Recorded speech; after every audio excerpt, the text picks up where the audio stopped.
Hi, Crystal. So, and I'm glad, to invite love and kindness to someone. It's a really nice way to end our practice, our meditation practice, with just a little loving kindness or a little Tonglen, dedicating our merit.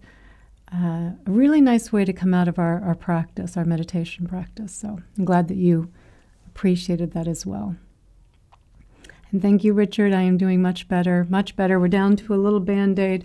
I still have all the other Band-Aids, so I'm covering up all the other things. But yes, they're all healing. All the sutures are coming out on Friday. So thank you. Thanks. Oh, and Emma. Oh, good. You were there on Sunday. Okay, great. And hi, JG. Hi, Frederica. Good to see you again. Okay. And I see you popping across, Mary. Okay, so at this point, we just open up for any questions to see what's going on in your practice, where you might be struggling. Any questions that we even have from our last Sangha meeting, talking about maybe beginning again. We also talked a lot about self-forgiveness as a big part of beginning again, because often we struggle beginning again because we're so hard on ourselves. We just can't let that go. We can't let the judgment go that we that we were mindless for a moment, or that we had a judging thought, we had a comparing thought, a jealous thought. It's okay. It's okay. Everybody does. Everybody does. The problem isn't having the thought. The challenge is the judging ourselves for it, because we just stay lost in the judging. So again, begin again, coming back. This is our practice of letting go of the judging, forgiving ourselves, and coming back, giving ourselves a break. We are so hard on ourselves. So hard on ourselves. That must be 90% of our practice is just learning to be kinder to ourselves, learning to forgive ourselves for being human, right? For making mistakes, right? Just being human. Oh, I'm really glad to hear that you're using the forgiveness prayer, Mary. Yeah, and to say it every day,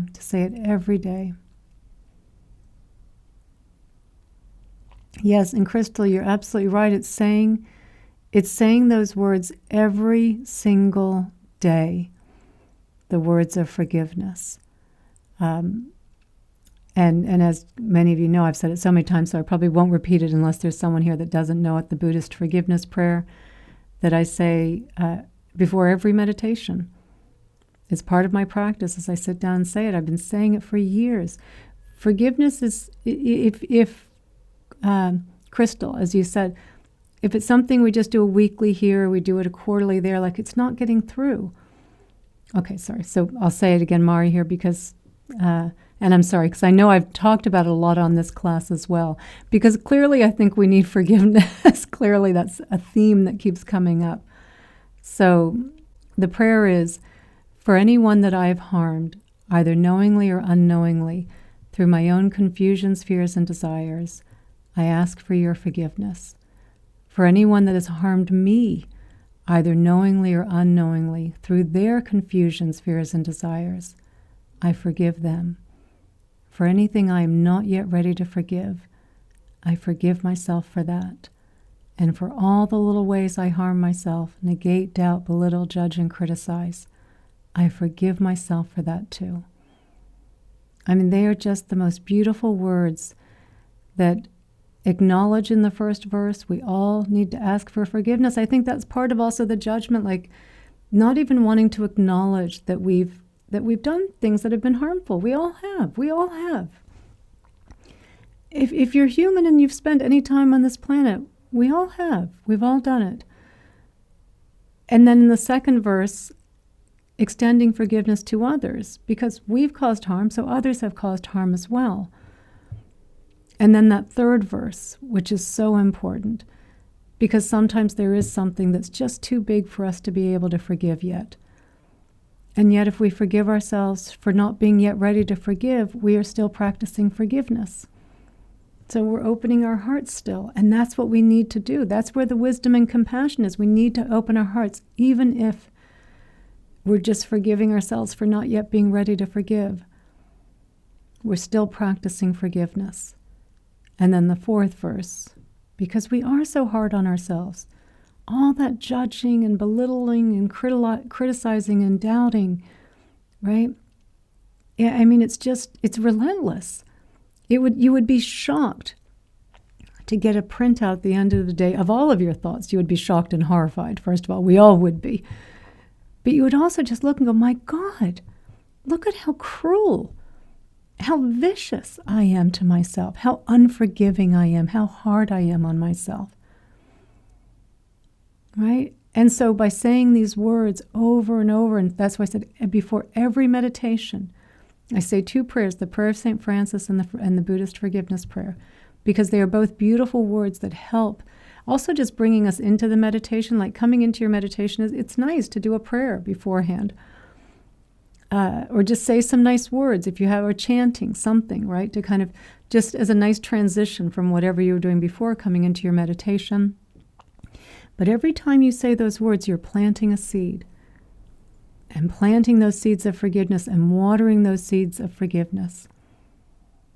We need to, because then you will find when you least expect it, you'll be hanging on to something, you'll be angry at someone, and then all of a sudden, and just all of a sudden it will come up and you'll think, oh, I've harmed people too. I've disappointed people too. We've all disappointed people, right? And we think, oh man, maybe I can just give them a break. Maybe they've got a lot going on. Maybe they're human too. Maybe I can give them a break. Maybe I can at least let go of my anger towards them.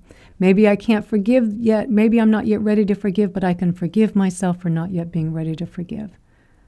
So those words just, they seep in, they seep in. Oh, and I'm so glad to hear, Frederica, that you've been using the prayer and it feels like it's helping. And I've got that prayer we have a small Sangha group on my teacher's page, and it's maybe a few quotes back or a few comments back, but it's in there. I put it in there a few weeks back. And I agree, Angela. It's beautiful. It's beautiful. I don't know I've never been able to find the origin of it. But, and it must have been 8 or 9 years ago I came across it. And I just thought, man, this is what I need. It was a big part of my practice where I was really stuck. Forgiving myself. And forgiving myself for the things that I'd done as a long time ago as a child, as a teenager, as a really, really, what would you say, wild child, I guess. Not making it easy on my parents, that's for sure. And even kind of, going into my 20s. And it was as much as I had been practicing for so many years by then and meditating, that it would be like those would be the thoughts that get me. JG, my soul sister there, wild also. Yeah, I suspect there's a few of us on here. Oh, Crystal, that's beautiful. The first 50 years of childhood is the hardest. Yeah, that's awesome. I love that. It is, and we're so hard on ourselves. We're so hard on ourselves. And it was really like just saying that prayer over and over and realizing, like, I do deserve forgiveness. I do deserve forgiveness. And even just for all the ways that we still continue. We still make mistakes. We still screw up. We all do it. We all do it. And we're so hard on ourselves. So the more that we can practice forgiveness, like it is just, it just lightens everything for us. It lightens everything. We carry around all these burdens, like it's like we have this big rucksack on our back, and it's like we put all of these heavy, heavy stones in there for every little thing that we've done, real or imagined, right? Every little indiscretion, and we just don't put it down. And it's like everyone's carrying around these rucksacks, right? And if everyone's carrying them around, at some point can we acknowledge, oh my gosh, this is part of the human experience. This is part of the human experience. And to put that rucksack down We have to forgive ourselves. And when we can forgive ourselves, we can forgive other people. But we have to be able to forgive ourselves first. Rosa with us as well here. Good. Yeah. Yeah. And it is, I think it's reassuring to hear that as well, that, I mean, this is good for us to share this. Like we kind of all, it's so interesting, the human experience, how much we all, everyone kind of puts on this veneer, right, of course, how we go out into the world, right? I mean, we put on clothing, we do our, shower, right? Try and look respectable. I mean, there's certain things that we do, of course. But it's almost like there's also this kind of hiding this part of us. There's always, everyone has like some kind of little secret part of us. It's like, oh, I wouldn't want them to know that. I wouldn't want them to know that I'm not perfect, right? Or not even not perfect, but I wouldn't want them to know that I've ever been unkind. Right? I've been unkind, I wish I hadn't, but I have been, right? We've all done it. I wish I hadn't gotten angry. I wish I hadn't, acted out in certain ways. Like, yeah, but I did it. And even when I say I wish I hadn't, because there's almost like, there's a remorse towards it. There's definitely a remorse. But of course, I also understand I couldn't have done anything differently based on those causes and conditions at that time. That's how they were arising in those moments. You have a stressful moment, you kind of are short with someone, right? All these things that are arising at that moment that are just kind of pushing you to your limit. And you have a moment, right? You're not as kind and loving, you're not filled with loving kindness in that moment. And just all of a sudden, you just, something comes out.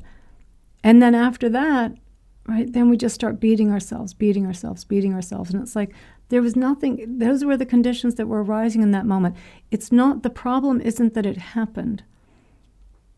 The problem is how we relate to it and how we imagine it shouldn't have happened.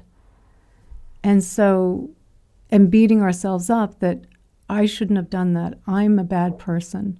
There's something inherently wrong with me. There's nothing wrong with you. You're human. You're human. And to forgive ourselves, right? Begin again. Forgive ourselves, begin again. Fresh moment, fresh slate. Because we can't progress on this path as long as we still believe there's a part of us that is somehow damaged, that is somehow uniquely bad. There's this, I've never been able to find the original story to this, but I'd heard Jack Kornfield tell this story many, many years ago. And I think he said he heard it on NPR, where they had kind of set up this little experiment at a subway station, underground train station. And as people were getting off the train, someone was standing there and they were going, oh, you're in, you're out. You're in, you're out, you're in, you're out, you're in, you're out. Just randomly pointing to people. And people were just like, well, I'm in, oh, I'm out, I'm in, I'm out. And then they had someone set up a little bit later. So I guess they were kind of tracking who was saying you're in, you're out. Probably had some system. Anyone who's red, say you're in. Everyone who's wearing black, say you're out. And then they would ask them, like 100 feet later, they asked them something about the experience or how are you feeling, I think it was kind of just how are you feeling. And overwhelmingly, the people that were told, you're in, oh, I'm doing great. I feel really good today. And the people that were told, you are out, were like, oh, I'm just not doing so well today. I don't feel really good today. And what it was really showing was just this, like randomly, we don't even know what we're in or out about. But there's almost this, like someone saying you're out kind of gives us the sense of like, oh no, they know the real me. They know the real me is not worthy. And we feel so badly about ourselves so quickly. And I just think we're so susceptible to that. And so when we make mistakes, I think we're so susceptible to like, oh, I'm such an idiot. I'm such a loser. And just to, get lost for hours beating ourselves up instead of, forgiving ourselves, self-compassion. Oh, sweetheart, you messed up back there. Like, yeah, you're human, right? Remembering we're human, we're human, we're human. The more we can forgive ourselves, the more we can forgive others. The less judgmental we are of ourselves, the less judgmental we are of others, right? The less harsh our language is, our internal dialogue towards ourselves, the less harsh our dialogue, our internal dialogue, and our external dialogue is towards other people. But you can see it starts with how we feel inside. We are never unkind to another person when we feel good inside. We are only unkind when we do not feel good inside. Hurt people hurt people. And it's good for us to remember that when we're on the other side as well. If someone's harming us, they're hurting. They're hurting. Of course, we get ourselves out of the way. We, set a boundary, whatever it is that we need to do if it's an unsafe environment. But do not judge them. Do not judge them. Judge the behavior. It's okay to judge the behavior, right? To say like, oh, okay, this isn't safe. This isn't a good place for me. But not to judge the person. We've all screwed up. We've all had a moment. We've all had a moment when we see these people, and thank you, Gary, by the way. Thank you for the donation. When we see people having meltdowns, which are recorded all the time now, right, and put on news or social media and YouTube and things.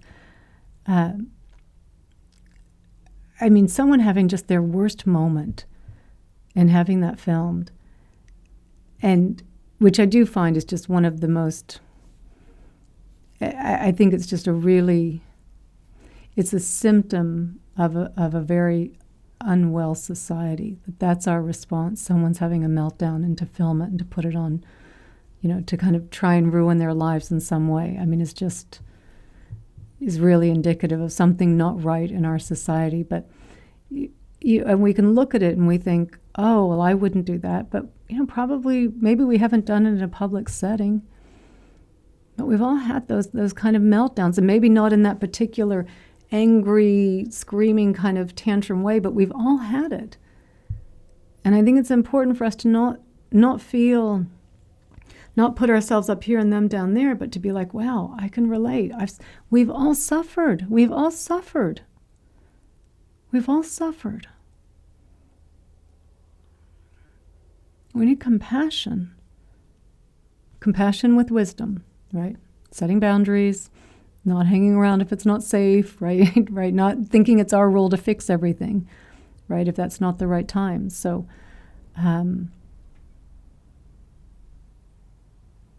but yeah, people are really pushed beyond their limits. And we get pushed beyond our limits as well. We get pushed beyond our limits too. Okay, I'm just going to go back here a little bit to see. So Jim, yeah, meditation helps identifying what's in your rucksack. That's exactly right, Jim. Yeah, I did for a client once. She had all these problems, and we wrote down, actually we painted or maybe did magic marker on all these rocks, and I did put them in a backpack for her, and I'm like, okay, so every day I want you to put this backpack on, and you tell me when you're tired of carrying all this stuff around. And we had on there, partner doesn't do the dishes, leaves the chips out, like all these little things that she was irritated about. In fact, most of them were irritated with their partner, but it was like, how long are you going to carry this stuff around for? Okay. And from Gary, when I recite the Lord's Prayer, I really think about every line in its meaning. What a difference that makes. Yeah. It really does make a difference. The whatever dialogue we're running in our head, whatever thoughts we're having, if we're having, again, we're judging ourselves, we're judging someone else. We don't feel good, by the way. Of course we don't feel good when we're judging ourselves. It doesn't feel good to judge other people either. It actually feels terrible. But we rarely pause enough to even experience it, to feel it, because we're so disembodied. We don't come in and feel enough. But notice when you're judging someone, when you're comparing yourself to someone, when you're racing off to the next thing, your mind already there. It's really important for us to notice how we're feeling inside. So in all the ways that our mind, that our thoughts are, that kind of self-referential dialogue that's always going, noticing just how unpleasant it feels. And saying something like the Lord's Prayer, the Buddhist forgiveness prayer. There's so many beautiful words that we can be saying to ourselves that help open our hearts versus closing down our hearts. And there is no wisdom in a closed heart. No wisdom at all. No wisdom. You have to have your heart open. And whatever is that dialogue is really determining whether your heart is open or closed. Hi, Ashlyn. Nice to see you. And hi, Diane. I see you popping across there too. So, saying, if you can find some prayers, some words that speak to you, and feel free to kind of change them a little bit. I actually have made a little bit of a change to the last verse in the prayer of St. Francis. I've changed it to, in dying to the illusion of the separate self, we awaken to our true nature. And in the last verse, I think in the traditional, something about awakening to God. And I just changed that a little bit in making it a little more Buddhist. But I love all of the words, like they're just beautiful. Prayers are beautiful, beautiful. It's like loving kindness. I think it was at Crystal, you had mentioned that back there as well. When we're saying words like, may I be happy, may I be safe, may I be well, and we're saying that about other people, may you be happy, may you be safe, may you be well, may you feel loved, may you feel accepted and included, right? It feels so much better to wish someone to be happy, to be safe, to be well, than to judge them. It feels so much better, right? It is absolutely, when we are judging someone, it is indicative of how we are feeling inside. We're not feeling good. And when you notice that you are in that state, you're judging yourself, you're judging someone else, don't judge yourself for judging, right? We're not doubling down on our judging here. Either say the forgiveness prayer or even what we talked about the other day, putting your hand on your heart and just saying the words, I forgive, I forgive, I forgive, I forgive, I forgive. 1,000 times if you have to. You usually don't have to get past 50 times. And it will just take you down that, you break that train of thought of the judging, right? And you just start walking down that path of compassion. And then eventually with each saying just the words, it feels so beautiful, I forgive. But in the beginning saying I forgive myself or I forgive that person is a little like, nope, I don't really forgive them. Or I don't really forgive myself. Because we're still a little in the judging. So when we say, I forgive, I forgive, I forgive, you almost feel like your shoulders, like, oh, you feel the rucksack coming off, like, I forgive, I forgive, I forgive. I forgive myself. I'm human. I make mistakes.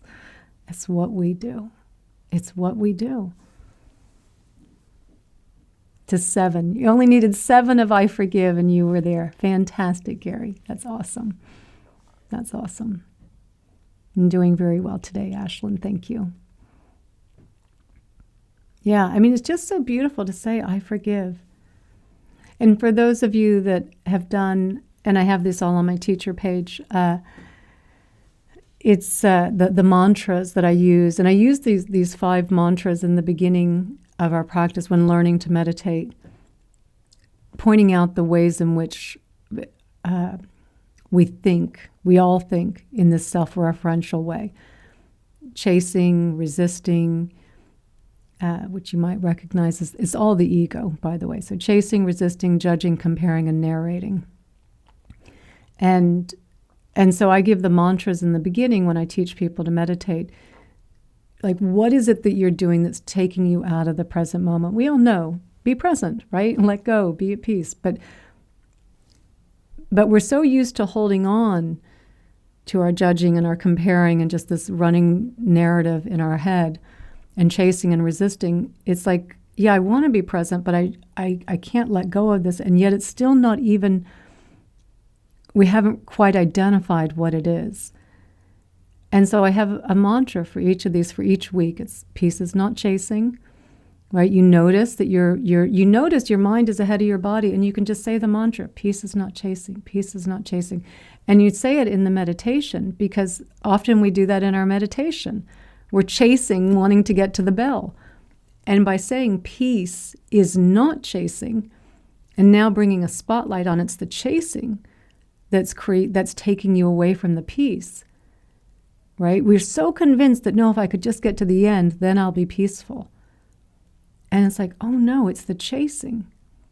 That's why I'm not peaceful. And then we let go, and then, oh yeah, that's right. It's not chasing.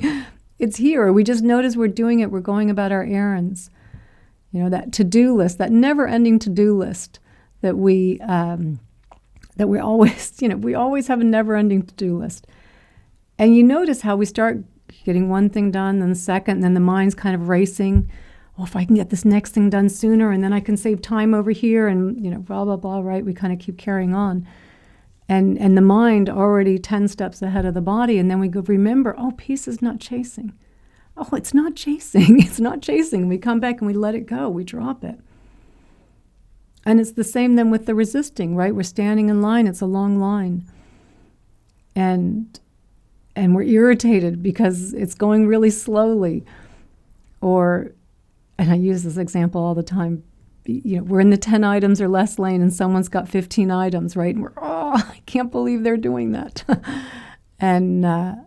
And we just start saying to ourselves, like remembering the mantra, because if you say the mantra many times in your meditation, oh, peace is not resisting. Peace is not resisting. Oh, peace is not resisting. I'm resisting right now. That's why I'm not peaceful. And then you let it go. And then you're at peace again. And so so peace is not chasing, peace is not resisting, peace is not judging, right? So noticing that, oh yeah, it's not judging. Right? Peace is not comparing, right? We get so lost in the comparing, but no, they've got more than me. They're more successful than me, right? And we get so lost in that. And it's like we so think, well, no, if I just had what they had, then I would be peaceful. And then we go, but peace is not comparing. And we drop the comparing. And we go, oh, now I'm at peace again. Yeah, the peace is in the not comparing. And then we come back into the present moment again. And it's the peace. There goes my mom and Maria. I can all wave to them. They're going to lunch. And yeah, so if it's peace is not narrating, just that innocuous way, and that we're constantly talking to ourselves through our day as though we wouldn't know what to do. And so saying these mantras over and over, saying words that again help point us into the ways in which we keep taking ourselves out of the present moment are very helpful, like prayers, right? And then, you did miss, I'm so sorry, I see you did miss the meditation. I'm sorry, we start with the meditation, and now we're in the Q&A portion. I'm so sorry. So saying words, so another word, so I was just going to say, so saying words that help point us in the right direction. Someone wrote for me on a rock, peace is forgiveness, that I have here sitting out in my foyer. And it's just beautiful just to see those words, peace is forgiveness. They're synonymous. Peace is forgiveness. Peace is this moment, right? Peace is this moment. And sometimes we need to hear the words. Peace is this breath. Peace is this breath. Peace is this breath. And we're just standing in line, we're stuck in traffic, you're at the doctor, whatever it is, and you feel that resisting, you feel the chasing, the judging, and you just, you can just say like, oh, peace is not judging, peace is not judging. You could even just say, oh, peace is this breath. Oh, that's right, it's this breath. And it's just this breath. And it's this breath. So to keep using words, right? So thinking is not bad. Thinking is not our enemy. We often get confused with that when we're told, we should be more present. Yes, we should be more present. We can use words that help guide us into the present moment, right? And not all thinking is bad, right? It's the self-referential, the ego, the separate self, the beating ourselves up, the judging other people, the wishing I was somewhere else, the thinking I'll be complete if I get over there. There's nothing on the other side of this moment. There is nothing on the other side of this moment, and yet we keep convincing ourselves that there is. And so we can use words to keep bringing us back, So mantras. Of course, there's the Sanskrit mantras that really bring you into that transcendent state. But I tend to use English-based mantras because I want to point you. This is what's going on. You're judging and you don't feel peaceful. And so you can see it and go, oh yeah. That's where you have the insights. When you see, you're like, this really doesn't feel good. We so think it feels good because we don't really feel it. We don't really come in and feel. But you keep saying those words, peace is not judging, and you're judging, or you were just judging, and you're like, yeah, peace is not judging, or not comparing, or not chasing, or not resisting. And then you might even just say, oh, peace is this moment. Peace is beginning again. Right, our theme for our meditation and for our last Sangha talk is beginning again. Thank you, Ashlyn. I appreciate your words there. Thank you. They're resonating. That's good. That's good. And I'll just offer again, and I know sometimes, I know I did this a few weeks ago in our Sangha, but I also count the mantras on my hand.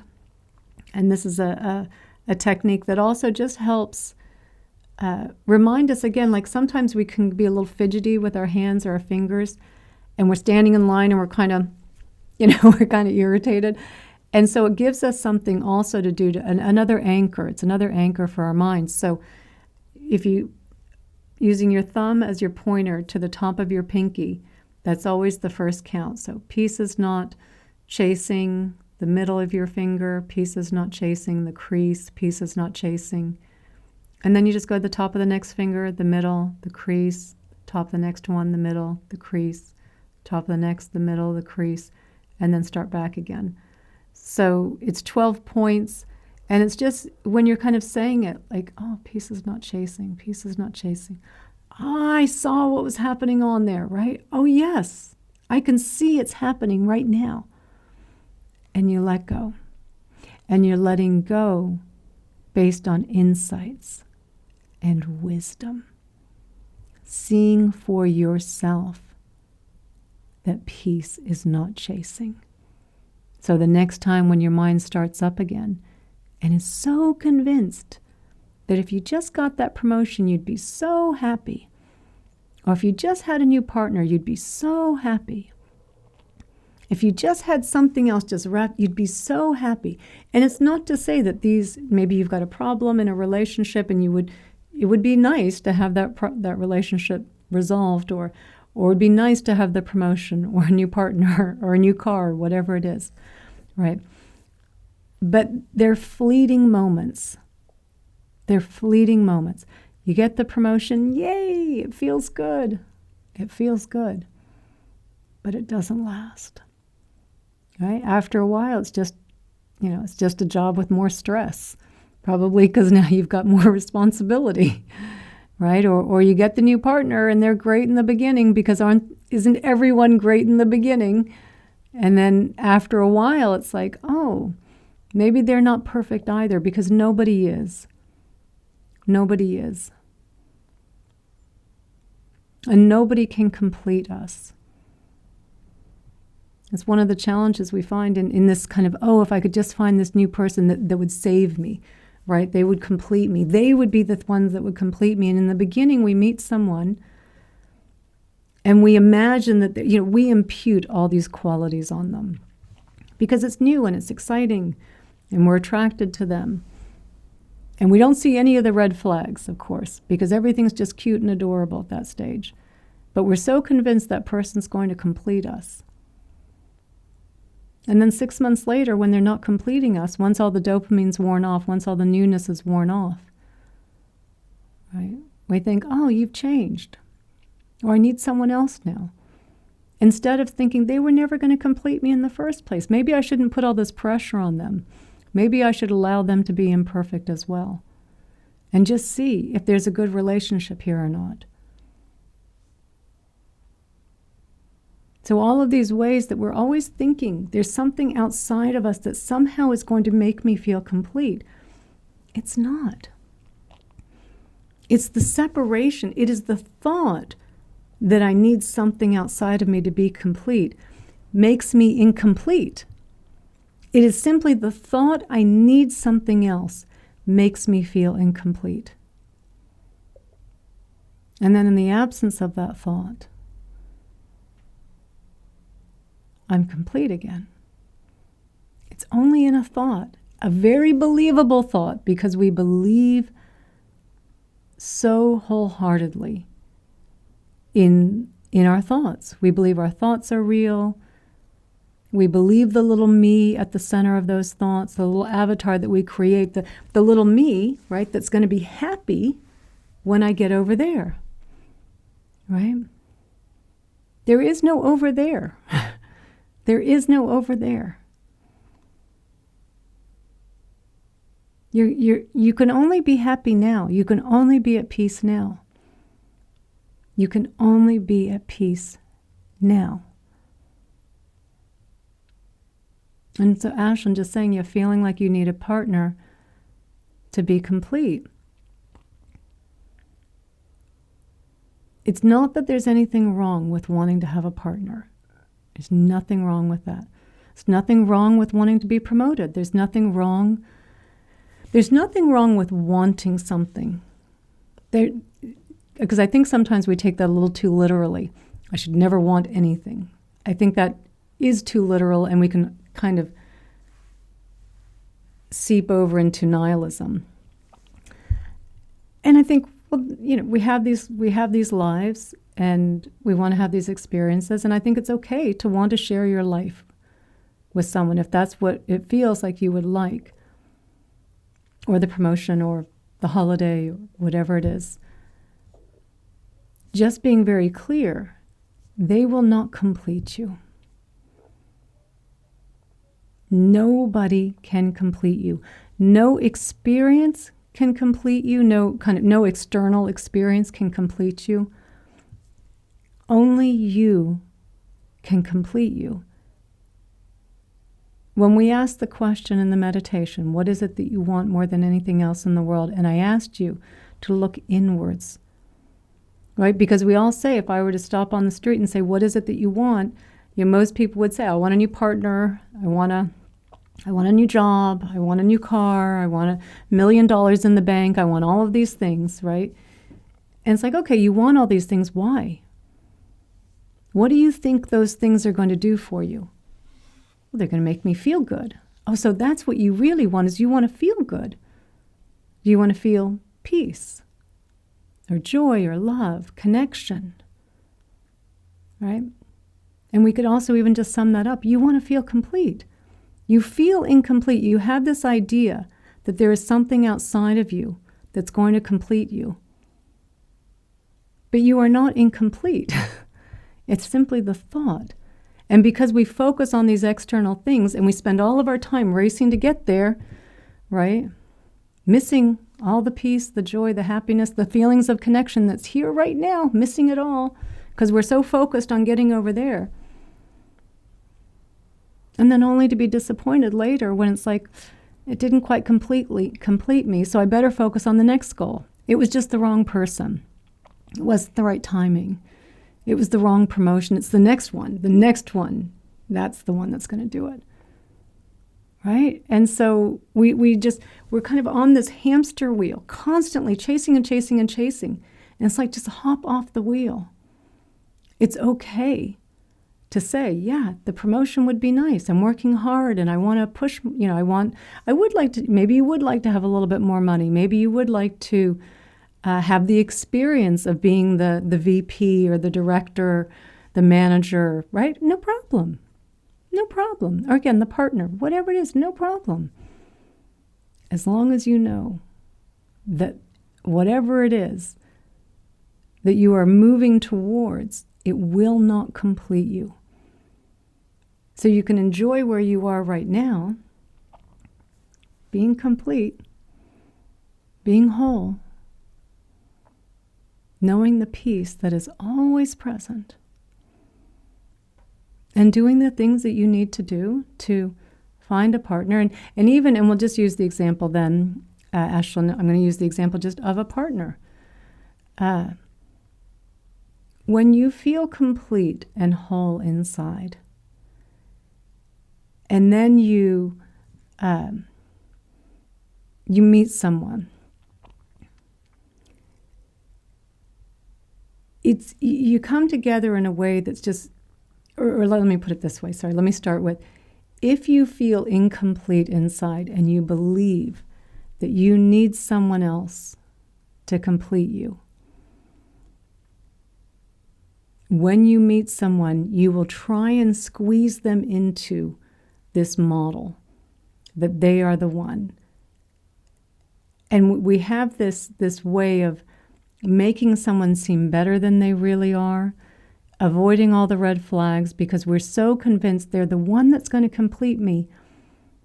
Don't take this dream away from me. Even when some of your friends say like, oh, I'm not sure they're the right one. You're like, no. Even though you know inside you're like, I know he's not, but I really want to make him the one. We make bad choices. And I think we settle too much because we don't see that we don't feel worthy inside. If you feel incomplete, if you feel separate, if you are believing this avatar, this ego, the separate self as who you are, and then you do not feel worthy, that's one of the traits of the ego. There is this sense of lack, and I need something outside to complete me. So I'm lacking. I should just be grateful for any crumbs that are being thrown my way.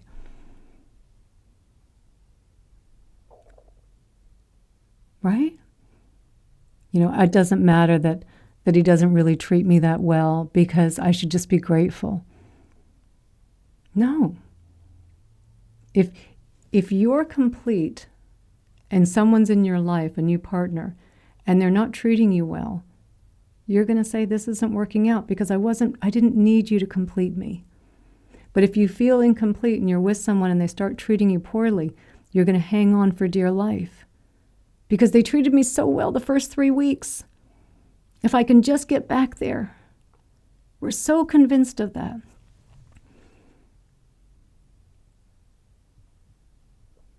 No one can complete us.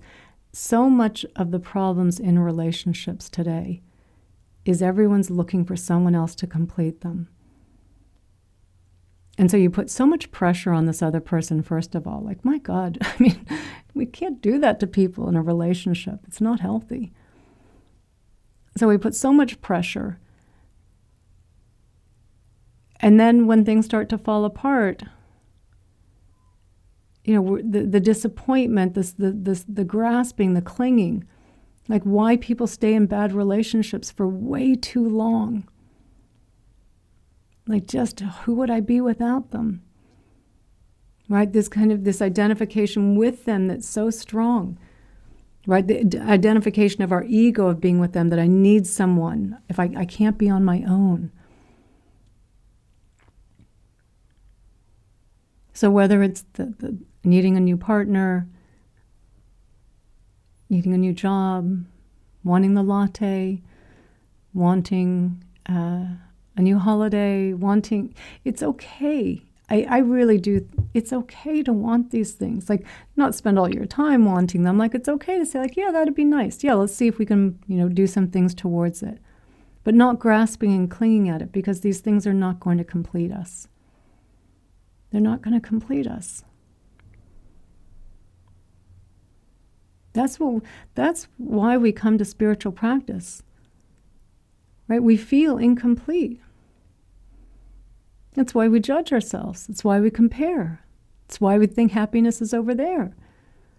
Right? Because there's some part of me that's not right. And I need something outside of me in order to get whole again. And what we're coming to here is in realizing, oh no, you are already whole. But it's this identification with this little avatar, the ego, that has you convinced that you're not. And you believe that. You believe the little avatar more than you believe your reality, that you are perfectly safe and okay, that you have enough. I mean, anyone who's on this call, I would think you have internet, you have a computer or phone, right? Some way of being on this call. You have the time, the inclination to be on this. You have good conditions, right? You may not be living in a mansion, right? Lots of miserable people living in mansions. Lots of miserable people living in mansions. Right? Nothing wrong with the mansion, but the mansion cannot complete you. Right? If we have enough, like, okay, great. Know that. Be present. Be here. Notice, so for Ashlyn and for anyone else, if you notice you're a little bit more in the kind of chasing something, wanting something, use that mantra, peace is not chasing. Peace is not chasing. Peace is not chasing. Peace is not chasing. Notice so that you're more aware of that mind movement. Because we're so locked on the object, so locked on it, like laser focused on it. We really 100% believe, no, if I just got that, I'd be happy. And it's like, but look how unhappy you are right now. Oh, I didn't even notice. I was so focused on it, I didn't even notice how unhappy I was right now. But then you're saying the mantra, peace is not chasing, and you're realizing it, yep, I'm chasing. And then the chasing drops out, the chasing mindset drops, and you're like, oh, yeah, peace is the absence of chasing. The absence of it. It's here. It's here. It's not in the new partner. Not that there won't be some joy or some fun and excitement with it, yeah. Right? There is in the beginning of a relationship.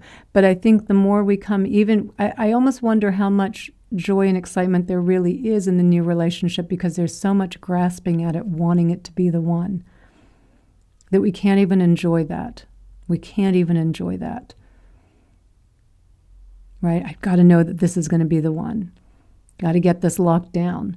And so there's that nervousness, that fear. So there's the desire and the fear, because of course desire and fear are two sides of the same coin. Desire, fear, chasing, resisting, right? Right, those same two mind movements. Two sides of the same coin. So we really don't even enjoy, or maybe you're working towards a promotion and you're working really hard and you're working on some extra projects.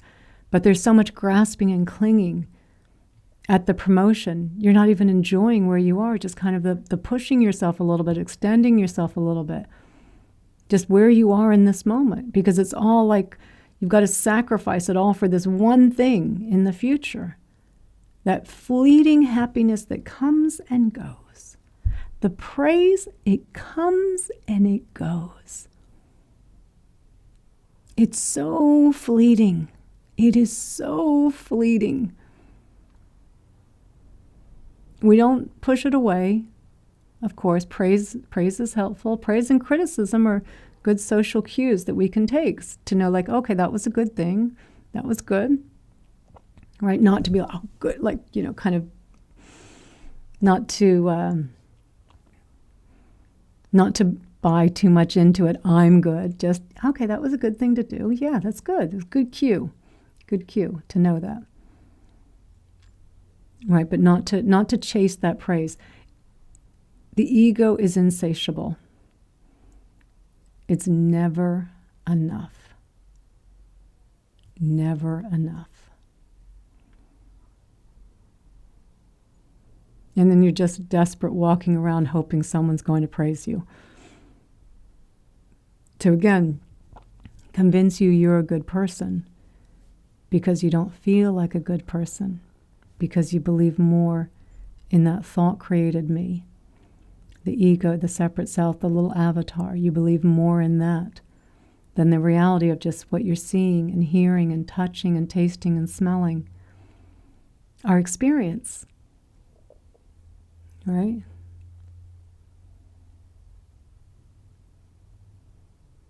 Thank you, Frederica. Thank you for your words there.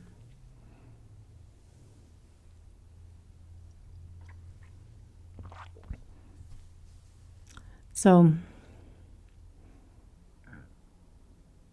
yeah, use the mantras. Use the mantras. Find some prayers that you like and say those prayers and just adapt them to how it suits you. Adapt them to how it suits you. Say some prayers before your meditation, a really nice way to go into it. Use the mantras. You can go on my teachers page and you can find all the mantras. All those teachings are on there. You know, to keep pointing yourself into the ways in which you're taking yourself out of the present moment, into those habitual ways that we are trying to see through the lies of these stories, the lie that I will be happy when I get over there. 99% of the happiness is coming from the absence of that thought, because you got there and the thought went away for a moment. There might be some joy and some kind of excitement around the promotion or the new person, but 99% of it is the absence that I'm lacking something, because for a moment these two have met up. For a moment they've met up. But then a few minutes later, you're driving home. You just got the big award, the big promotion. And already the mind's on to on what next? And what next? And not that there's anything wrong with wanting to do something next, but I need that high again. I need to get a bigger award next time. I need to get more validation. I need to get more praise.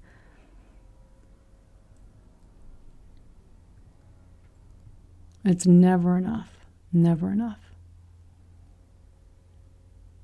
That's what we're doing here, is learning to see through the lies that we tell ourselves all day, every day, that are taking us away from knowing the peace that is here right now. The feeling, because when you're at peace, you are complete, you're whole. The moment you're not whole, the moment you go back up into that separate self, that story about me needing something, or me needing to push something away in order to be happy, the moment you go up into that, you're separate and incomplete. But we so believe the thought, so believe the thought. We're going to spend more time on this in a couple of weeks. So we're taking a break for a couple of weeks from this class and the Sunday Sangha. Both of these classes are on Insight Timer because I'm traveling on Saturday. My mom and Maria and I are going to Mexico City for 9 days, so we're not going to have class for a couple of weeks. And when we come back, we are going to start the Ego Game series. So that will be on the Sunday Sangha on Insight Timer. The Tuesday format will still stay the same. But we're doing a course I've done a couple times where we really identify the ego in all of its many characters and disguises to just bring more awareness towards it. Because we just keep getting sucked in. We keep getting sucked in. We don't see it. We don't see it. It's the master of disguise. It comes in a million back doors. And so we'll start with the first class back on Sunday, February 4th. We'll start with really understanding the ego again, like kind of breaking it down. How is the ego arising? And also, I don't think that the ego is all bad. It's not real. It's not real. It does not exist. It is a thought-created me. But there can sometimes there can be a little bit of benefit in there. It's a little bit. Kind of put it like at 20 miles an hour. Sometimes it can be offering something helpful, something that kind of needs to get our attention. Problem is it's driving at 100 miles an hour and it's just driving the whole thing. And we're just believing it as though, oh, well, what can I do? I've got to start comparing. I have no choice, right? What can I do? We kind of feel so helpless around it. So really understanding, though, how the ego arises. Because what we're trying to do is see through the illusion that we are the ego. It's not that we're killing or destroying the ego. You cannot destroy something that doesn't exist. But we are, by seeing through it, learning to stop identifying with it. That's probably what I would say is the death, is that, oh, I'm not the ego. I'm not the ego. Oh, I thought I was. I thought I was this little wounded me that was criticized last week. I so believed. It was so upset. Felt so threatened, so worried, so frightened. But when the thought went away, so did the little criticized me. What happened? Right? So really we're going to go through each week. It'll probably take us about 12 weeks to get through it. I just cover, we did 9, Libby, you're on the class because we did this. You did it with us the first time. I just bring out 9 characters of the ego, kind of 9 of the big ones for us to identify. Again, there's still many, many disguises, but we'll also kind of pop in with a few other classes along the way that just, again, just helping to really understand it better. Understand how this process keeps happening so that we can not be so believing in it. In that little wounded me when it's like, I'm sitting here perfectly fine, right? And to know that, oh, okay, yeah, maybe I made a mistake, right? Oh, I made a mistake, right? And we can get so lost in the ego. Oh, I'm such a loser. I'm such an idiot. I can't believe I did that, right? And then we're like, oh, sweetheart, self-compassion, right? That was embarrassing back there, right? It's okay. It's okay. You're human, right? Or just self-forgiveness. Yeah, and just to JG and Gary's point, yeah, it's so sneaky. It's so insidious. We don't even realize we're walking around all day long believing, literally believing this, like watching a different movie screen, kind of enough that we can get around and function. But believing this other movie screen of this little wounded me that's not getting what it wants and everyone else is getting what they want, right? And just so believing that it's true, and it's like it's not even real. But we've so identified with it, so identified. So I think that this will be the 3rd time. I did it live. We did it on a Sunday class years ago, and then I did it on a retreat last year. And so it'll always be a little different every time I bring it out, but it's a good course. It really brings a lot of awareness to the ways in which the ego is arising, so that it's not, we're kind of pulling the veil back on it and going, take a look. So it's not so sneaky anymore. And just, Gary, to your point, 100% true. Yes, we are literally in a trance. We're in a trance, and we're numb in that trance, right? We're so, this is kind of, I can't remember who was saying it back here earlier, but about, like, we don't feel anymore. We feel tight, we feel tense, we feel on edge, and we're reacting from those feelings. The stories keep spinning from those feelings, but we don't really feel it. We're just in this trance of just uncomfortableness, this like sense of unworthiness, this sense of just something's not quite right, like we can never trust when things are going well, like, something's going to happen here, right? It's like, for those of you that used to watch Seinfeld, that was my favorite show when George Costanza, I can't remember, all these things were going well for me. It's like, I know something's going to go bad. Like, God would never let me be this happy. Like, he cannot be happy. Like, he just cannot even allow the good conditions. And that's how we are. Like, we're just always walking around, like, not trusting. Like, something's always missing. Yeah, it's just, what's off? Let me go back and look for it. And then we find something. Oh, that's right. I forgot back there that person was unkind to me, or I forgot this, I wasn't included in something 5 years ago, or I forgot, right? And it's like we're just bringing up this stuff to give more weight to this little unworthy me. And it's like, it's not even real. And we've just become very numb because of this. And we don't experience, we don't really hear or see or touch or taste or smell. We don't taste our food. We're eating it, thinking about the next meal.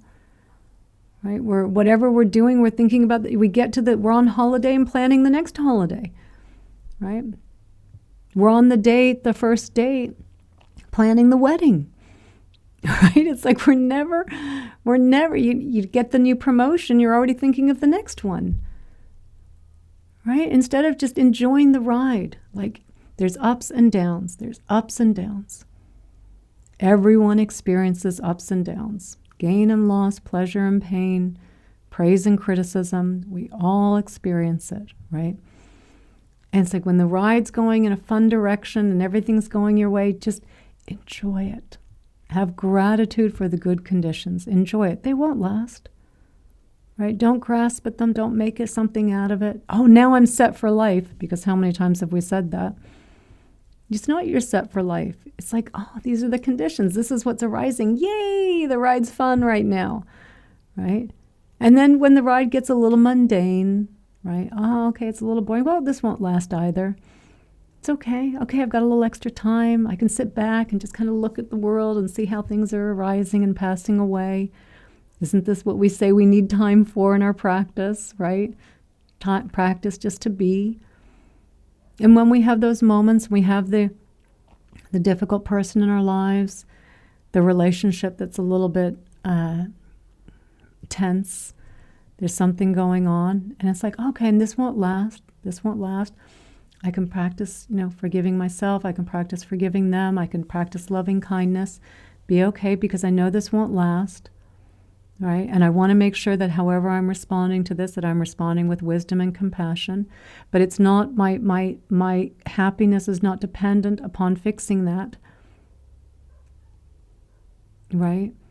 Because that's what we tell ourselves. Well, no, I just need this one thing and then I can get back to my spiritual practice. No. It's like, okay, I can have some compassion for what's going on. I can have self-compassion. Being with what is. It's unpleasant. Right? Okay. It's okay. It's not going to kill us. Just being with what is here in this moment.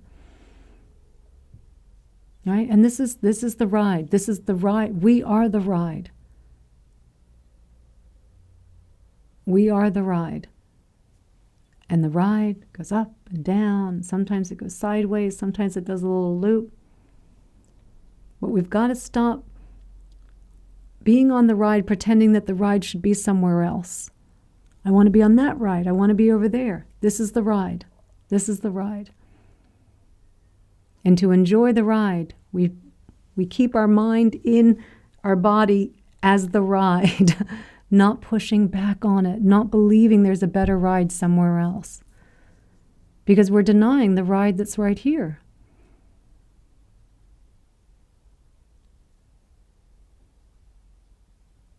The sense of completeness and wholeness. And connection, right? The connection that we want to feel, that we do not feel when we are lost in the ego. We feel, oh, I'm separate from everyone, everything.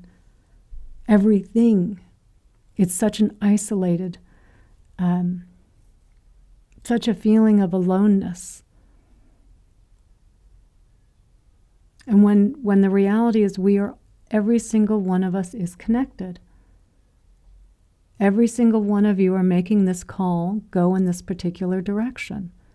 Every word, Gary, JG, Frederica, Jim, Ashlyn, Walt, I hope I said your name right, Diane, Richard, Jim, Rosa, Crystal, going back, Mary, Angela, I'm going to keep going back, all of you, Frederica, and Jessica, everyone, all of you have made, we are all connected in that we have created this call together, this dialogue, right? You're affecting it. You're creating it. We're co-creating this moment. And even if you haven't said anything, in that way, you've created something there, letting someone else's words come through. We're all, that's what the beauty of all of this is. How it's arising in each moment. How we are all arising connected in each moment. That's what's so beautiful. That's what's so interesting. Not the little me that's not getting what it wants. That's so boring. And it's so painful. It's so painful. It's so painful. So we will, while we're always talking about, we spend a lot of time in these classes, of course, talking about what we're not, the ego. And then we've also spent many classes talking about what we are, understanding what we are, because it is important that we understand what we are as well. And I know everyone's at different stages of their practice here, and some of you understand that a little bit better when I talk about the fact that we are not an independent, solid entity. We are a process arising in each moment and changing moment by moment based on all of the causes and conditions that are happening. The weather, the people that are around us, our biological processes, what our dogs are doing, what they're not doing, what the scorpions are. Oh, I found a little baby scorpion in my bath the other day. They're coming out now. So we have a lot of scorpions down here in the desert. So I always make a joke about what the scorpions are doing could affect whether this call took place or not today if I'd gotten bit by a scorpion just before. So it was just a little baby I found, which means there's a mama somewhere around. So, but yeah, what the scorpions are doing, what the snakes are doing, what the birds are doing, what the weather is doing. All of these things, right, arising, whether we have this call or not, whether we have this meeting or not, how we are arising in each moment. All right. Thank you, Gary. Thanks. So, but it's important we do understand the ego. We really do, because that's who we identify as. Something solid and independent. We are not solid and independent. We are all a part of this tapestry. You cannot not be a part of it. You can think you're not a part of it, but that's not reality. That's not reality. Okay, with that, I think we will end our meeting. So I think I got to everyone's questions on here. And I just wanted to mention to Gary, sorry, yeah, I'm down to a Band-Aid now. So there's still, I've got the sutures, and I've still got all the sutures and all the other places. But down to a Band-Aid on my forehead, I figured, so didn't have to have the big bandage there the other day again. So. And you're beginning again. Excellent. So let's all remember that. Begin again. Self-forgiveness. Self-forgiveness. Put the rucksack down. That is part of our path, is to forgive ourselves for being human. Right? And thank you, Richard. Thank you. Thank you very much. And nice to see some new faces here. Thank you, Diane. Thank you so much. And a lot of familiar faces. So just a couple of weeks break, and then we will come back in a big way with the ego and really just pull back the veil on it, help you to see it and understand it more easily. So, okay, so thank you all. Blessings to all of you. Blessings, blessings. Thank you, Frederica. Thank you so much. So sending lots of love. Thank you, Sue. Thank you, Nancy. So appreciate it. Thank you all for contributing and making this call what it was today. So, right, if it wasn't with you guys, this wouldn't be happening. So thank you. Thank you, Crystal. Thanks so much. Namaste. May you all be happy. May you be well. May you be safe. Namaste.